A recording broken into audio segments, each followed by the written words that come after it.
Hello all, Tot here, and I have a new video. And I want to cover something from a previous video, that video being the importance of keeping momentum, about mechanisms. And you see, in that video I had a little short video where I took a fan, and let's imagine this is the fan, don't have on me one right now, and I took a piece of paper with my goal, and I went around it, noticing how it stayed put. If I kept going, I could move around, on this path. But if I went to in the middle, yes, I did get my goal, what have you, but I can't go anywhere else. I'm stuck here. I'm locked in, for lack of a better term. And I can't move. I can't think. I'm stuck. That means I have to go out more. But if I go out too much, there's no air, there's nothing keeping it afloat, it falls down. So I have to keep in this sweet spot, which in my coaching, there is a sweet spot for success of stress. Because you need stress, okay? We live in a world with too much bad stress and not enough good stress, in my opinion. Like, let's say my dog, I had to take him to the vet. Bad stress. Bad stress. But if I'm playing with my dog and we get a little rowdy, just playing around. That's good stress. I'm playing with him. I'm running after him. He's chasing the toys. Just simple, easy stuff. And it got me to thinking. It's like a gear, the mechanism of that fan. It keeps moving around, keeps twisting. And I just have to keep going with it.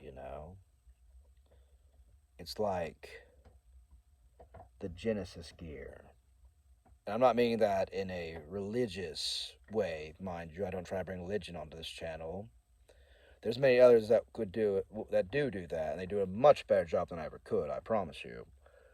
But like a new world, a new success, new greatness. And that's what I call the Genesis gear.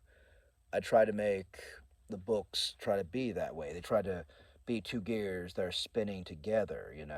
One's not just pulling its own weight, one's not just keeping to itself. They're both going together, moving around in a spiral, which is the main shape, I would say, of the energy, of the intent of my books. At least my first two. That would be the main shape. And I talk about energy a lot in the books, because you need energy. You, you can sense it. We are energetic beings, which I've done some research on. It's very fascinating with how our bodies, what they can tell us, if we allow ourselves to listen. It's fascinating. And my idea is that I want to add more gears. Each one is a brick or a gear to help me lay the foundation, the inner workings, behind the curtain, the behind the scenes stuff that I talked about on my Mirror Neurons video, keeping the sprockets going. And that's what I think is very important. You can't be 100% or zero. We live in a world of extremes, for better or worse. I think we've lived in them for a long time.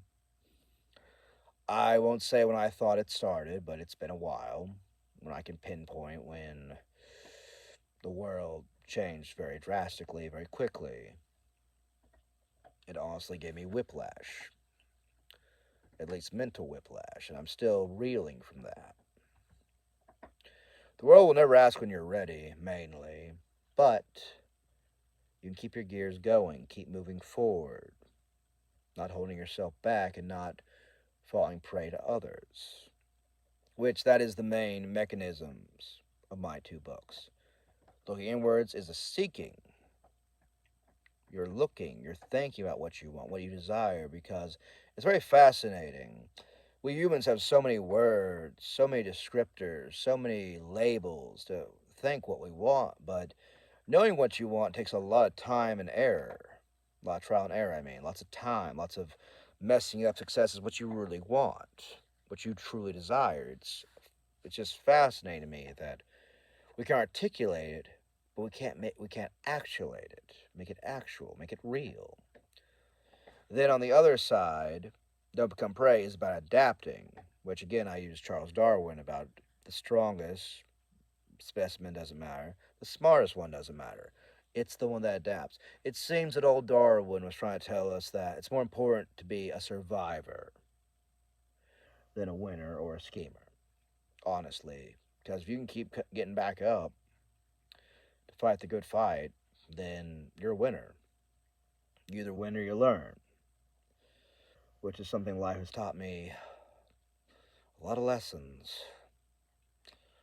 A lot more than I'd like to learn, honestly, but that's life. You learn or you don't. And I think we need to keep those gears going forever. I try to keep my mental muscles, for lack of a better term, just as strong as my physical ones. And another quote is I'm paraphrasing here Leonardo da Vinci said that water that is stagnant goes bad, iron that is not treated turns to rust, and the mind that is not engaged is rotted or wasted, I believe. That's paraphrased again. I believe he was right. I've been very fascinated by neurological development for some very personal reasons. Let's just say it's protection or insurance, hopefully, against some ailments that have plagued my members of my family for quite some time and have, I think, started me, but I don't know. Maybe I'm just making that up. I hope so. So yes, I believe that was the main point was gears, the Genesis gear, what spins to greatness. Please, it's a concept I thought about a little while ago. If it doesn't make any sense, please tell me. It sounds a little wild even for me, but I'm just making videos, man. Please, tell me how I could do better. Like, share, and subscribe, and have a nice day. Thank you.